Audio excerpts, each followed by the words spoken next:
Mais de 3 milhões de pessoas devem perder o emprego nesse ano em todo o mundo. A previsão é da Organização Internacional do Trabalho, uma agência da ONU que apontou dados que preocupam inclusive os brasileiros. Só no ano passado, o Brasil teve 6.300.000 pessoas desempregadas. A estimativa é que em um período de 6 anos, esse número aumente para 6,5 milhões. Em nível mundial, a Organização Internacional do Trabalho prevê que 3.200.000 pessoas fiquem sem emprego em 2014. E em 2019, a tendência é de que o desemprego alcance 213 milhões.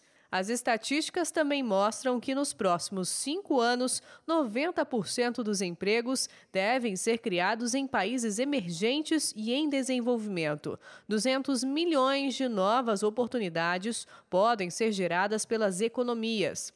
Na semana passada, o Instituto Brasileiro de Geografia e Estatística, o IBGE, revelou que o mês de abril tinha registrado a menor taxa de desemprego no Brasil desde 2002. Mas, segundo a OIT, o país abriu apenas 105.300 vagas de trabalho formal nesse período, sendo o pior resultado desde 1999. A organização prevê que a taxa de desemprego diminua a partir do ano que vem com a recuperação econômica dos países ricos.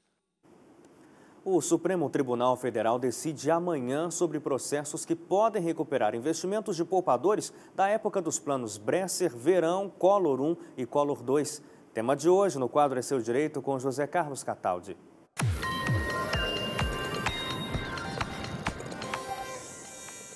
Amigos, eu bem avisei a vocês, poupadores dos planos econômicos Sarney, Verão, Collor 1 e 2, daquela época, né? Em que a economia foi maquiada e a inflação ficou a menor do que deveria na correção das poupanças. O Superior Tribunal de Justiça bateu um martelo favoravelmente aos poupadores, mas não é para gastar por conta ainda, porque vai depender da decisão do Supremo Tribunal Federal, que julga nesta quarta-feira se em 5 processos que estão tramitando por lá, assiste razão a favorecer os poupadores. Os bancos estão pulando, dizendo que eles não têm nada com isso, que apenas aplicaram o que foi decidido pelo governo. E o governo acha que vai ser extremamente prejudicado, porque, além de tudo, os principais bancos que operam o sistema são o Banco do Brasil e a Caixa Econômica, dos quais são geridos, né, pelas contas públicas do governo federal. Pois bem, essa decisão de quarta-feira vai favorecer provavelmente entre 4% e 44%, de acordo com o que foi o plano atendido, aqueles que tinham dinheiro na poupança, e a decisão vale para o país inteiro e para todos os poupadores daquela época. É um dinheiro para ninguém botar defeito. O governo decidiu aumentar o investimento na próxima safra da agricultura familiar. O custeio será de 24 bilhões de reais, um aumento de quase 15% em relação à última safra. O valor deve ser distribuído para mais de 2.500.000 famílias. As taxas de juros foram mantidas em até 3,5%. Uma das novidades é a produção orientada, uma linha de crédito para a produção sustentável de alimentos. E o Pronaf Jovem também vai mudar. Antes era apenas uma operação de R$15 mil. Agora são 3 operações no mesmo valor. As mulheres vão ter prioridade na assistência técnica e extensão rural. E os assentados da reforma agrária passaram a ter direito a um crédito de R$14 mil por família para a aquisição de bens e para começar a produção.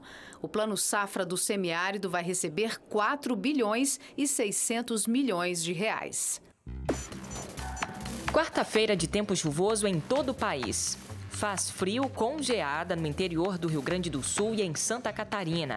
Muitas nuvens e chuva no litoral de Santa Catarina e do Paraná. Sol e frio nas demais áreas com neblina ao amanhecer. Em Porto Alegre, máxima de 18, mínima de 5 graus. Céu com muitas nuvens provoca chuva no litoral de São Paulo, no Rio de Janeiro, no leste de Minas Gerais e no Espírito Santo. Tempo aberto nas demais áreas com sol e temperatura baixa nesta quarta. Risco de nevoeiro ao ao amanhecer em São Paulo. No Rio de Janeiro, máxima de 23, mínima de 15 graus. Tempo firme e seco na maior parte da região centro-oeste. Apenas no norte do Mato Grosso e de Goiás e também no Distrito Federal, o dia começa com sol forte e com aumento da temperatura. Em Campo Grande, máxima de 24, mínima de 12 graus. Chove no sul da Bahia e do litoral de Alagoas ao norte do Maranhão neste meio de semana. Tempo firme e seco no centro-norte da Bahia, no centro-sul do Maranhão e do Piauí e ainda no oeste de Pernambuco, no sul do Ceará, no oeste de Alagoas e no Sergipe. Em Salvador, máxima de 29, mínima de 22 graus. Tempo firme e seco no leste do Acre e também no centro-sul de Roraima. Sol e pancadas de chuva nesta região, também no Amapá, no centro-norte do Amazonas e no Pará. Pode chover a partir da tarde nas demais áreas da região norte. Em Belém, máxima de 33, mínima de 24 graus. Hoje é celebrado o Dia da Mata Atlântica e o Instituto SOS Mata Atlântica divulgou novos dados sobre o desmatamento no ecossistema que atingiu o maior nível desde 2008. Os números servem como um alerta para a destruição de uma floresta que já perdeu 88% da área original, o que equivale a 12 vezes o tamanho da cidade de São Paulo. Segundo informações do Ministério do Meio Ambiente, a Mata Atlântica já ocupou mais de 1.300.000 quilômetros quadrados ao longo de 17 estados. Hoje, as áreas em bom estado de conservação não passam de 7% deste total. De acordo com a Fundação SOS Mata Atlântica, a tendência é o agravamento da situação. Em 2013, mais 239 quilômetros quadrados de floresta desapareceram, contra 219 em 2012. A devastação coincide com a ocupação territorial do país. 118 milhões de brasileiros, ou 62% da população, habitam em regiões antes cobertas pelo bioma. A Mata Atlântica tem sido vítima dos nossos ciclos econômicos. Primeiro, ela foi devastada em função da exploração do pau-brasil. Num segundo momento, a indústria cafeeira, né? E atualmente nós temos dois processos. Na área rural fluminense, por exemplo, é a questão da monocultura de eucalipto. E nos centros urbanos, né, é a expansão desordenada das cidades. Mesmo assim, a Mata Atlântica ainda abriga 35% das espécies vegetais no Brasil. Ajudar a preservar essa riqueza é a missão da Ecovila El Nagual, que fica em Santo Aleixo, próximo à região serrana do Rio. A comunidade é formada por 3 casais e a pequena Luna, que chegou há apenas 8 meses. Dependendo da temporada e dependendo da quantidade de pessoas, chegamos até uns 50%, 60%, às vezes mais, né? Dos alimentos que a gente consome são produzidos aqui.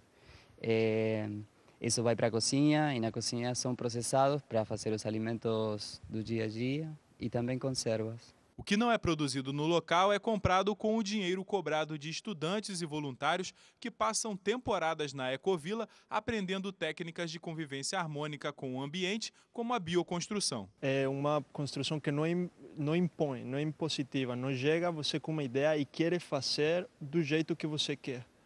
É mais inteligente, mais meditativa, mais consciente. Entre os anos 50 e 80, essa região foi completamente desmatada pela produção de carvão vegetal para a indústria têxtil. Hoje, a Ecovila conta com 17,2 quilômetros quadrados de Mata Atlântica preservada, sendo 1/3 desse total reflorestado com a ajuda do próprio homem. A terra preta que a gente achou era terra calcinada pelos fornos. E isso a gente foi aprendendo muito aos poucos. Então, plantar foi um aprendizado duro, dificultoso, mas deu certo. Agora são 7h22 no horário de Brasília e ainda hoje, medicamentos genéricos completam 15 anos no Brasil. E ganham cada vez mais a confiança dos pacientes.